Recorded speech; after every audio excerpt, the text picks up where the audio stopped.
जय हिंद साथियों। मैं विकास एक बार फिर से आपके अपने यूट्यूब चैनल विकास यादव यूपी पुलिस पे हार्दिक स्वागत करता हूं। मैं उम्मीद करता हूं आप सभी लोग ठीक होंगे, अच्छे होंगे, आपकी तैयारी बेहतर तरीके से चल रही होगी।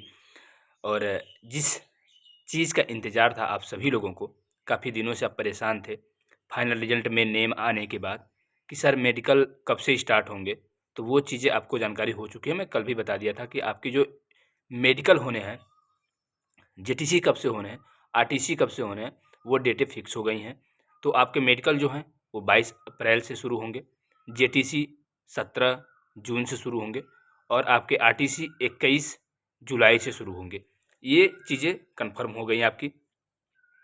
अब जो मेन बात है कि मेडिकल के लिए क्या-क्या सावधानियाँ आपको बरतनी हैं मेडिकल से पहले, क्योंकि अब आपके मेडिकल एडमिट कार्ड भी आपको प्राप्त होंगे।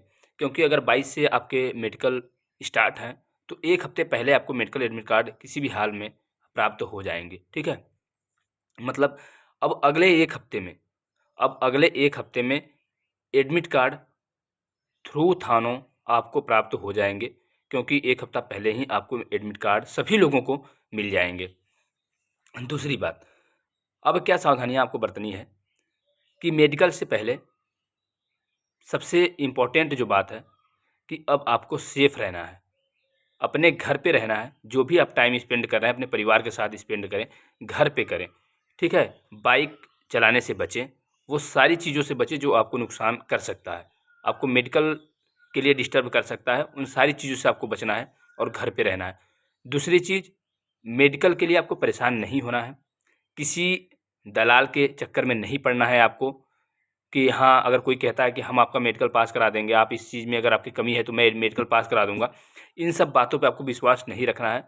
मेडिकल बिल्कुल नॉर्मल वे में होता है और आपको नॉर्मल वे में ही जाना है मेडिकल के लिए।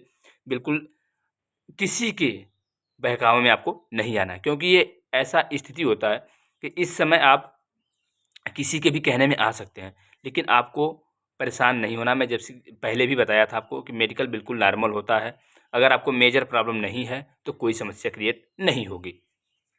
तीसरी बात कि क्या जेटीसी और आरटीसी में क्या अंतर होता है? तो जेटीसी में जैसे कि मैंने आपको बताया था कि जेटीसी में जो आपकी इम्पोर्टेंट चीज़ें कुछ होती हैं, जैसे आपके अकाउंट खुलवाने, आपके डॉक्यूमेंट से रिलेटेड कोई क्यूरी हो, आपके जो यूनिफ़ॉर्म होते हैं, वर्दी से रिलेटेड सारी तैयार करना। उसके बाद आपको थोड़े प्रशिक्षण के बारे में बताना कि किस तरीके से प्रशिक्षण होता है, आरटीसी में जाने के बाद किस तरीके से रहना है, अनुशासन आपको बना के रखना है। मेन ये चीज़ें होती हैं कि आपको अनुशासन के बारे में बताया जाए और ये जो सारी चीज़ें हैं, मूलभूत आवश्यकताएँ जो उनके बारे में आपको बताया जाए और वो यहाँ से पूर्ण करके ही आपको आरटीसी के लिए भेजा जाता है। तो जेटीसी 1 महीने का होगा। उसके बाद आरटीसी में आप जाते हैं तो आरटीसी में आपकी फुल ट्रेनिंग होती है, जो बिल्कुल अच्छे तरीके से होगी। पहले तो 6 महीने की होती थी, अब 9 माह की ट्रेनिंग होगी। तो 9 माह आपको लगातार ट्रेनिंग होगी। उसमें से आपको 4 से 5 महीने बाद आपको मिड टर्म होगा, आपको उसमें छुट्टी भी मिलेगी, ठीक है? तो ये है आरटीसी। कुछ मेरे भाइयों का कहना यह था कि सर सैलरी हमें कब से मिलेगी? तो मैं आपको बता दूँ कि सैलरी आपकी जब आपकी आमद होती है, जिस दिन से आमद आपकी हो जाएगी, ठीक है? जिस दिन से आपकी आमद हो जाएगी, उसी दिन से आपकी सैलरी बनना स्टार्ट हो जाती है।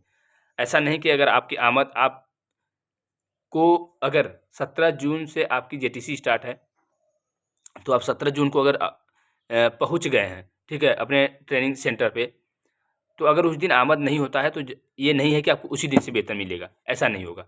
जिस दिन आमद होगी उसी दिन से आपको सैलरी बनना स्टार्ट होगी, ठीक है? दूसरी चीज़, अब आपको क्या करना है, अपने मेडिकल को लेकर के अगर आपको कुछ भी अब लगता हो कि मुझे ये कमी है या वो कमी है, तो आपको अब कोई भी ट्रीटमेंट उस तरीके का नहीं लेना है जो आपको नुकसानदायक हो, ठीक है? क्योंकि ऐसा कोई होता नहीं है। कलर ब्लाइंडनेस आप उसमें कुछ कर नहीं सकते। फ्लैट फुट, नॉक नी या जो बो लेग्स होता है, इस चीज़ों में आप कुछ कर सकते हैं। वो आप अपने विवेक बुद्धि से करिएगा, ठीक है? आप अगर जब भी मेडिकल के लिए जाते भी हैं वहाँ पे, तो वहाँ पे थोड़े से अपने माइंड यूज़ करके आपको मेडिकल देने हैं बस, और किसी प्रकार से परेशान नहीं होना है। ये सब सारी चीज़ें हैं जो आपको मेडिकल और ट्रेनिंग से रिलेटेड थी। वेरिफिकेशन भी आपका होगा, जैसा कि पुलिस वेरिफिकेशन होता है, उसके साथ साथ एलआईयू वेरिफिकेशन होता है, क्योंकि एलआईयू वेरिफिकेशन भी एक पार्ट है पुलिस वेरिफिकेशन, मतलब पुलिस का ही। तो वो गुप्त तरीके से आपके बारे में जानकारी करते हैं, आपके बिहेवियर के बारे में जानकारी करते हैं, कोई क्राइम तो नहीं है, उन सारी चीज़ों के बारे में वो जानकारी वहाँ से करते हैं। तो जैसे ही मेडिकल आपका समाप्त होगा, उसके बाद आपका पुलिस वेरिफिकेशन स्टार्ट हो जाता है।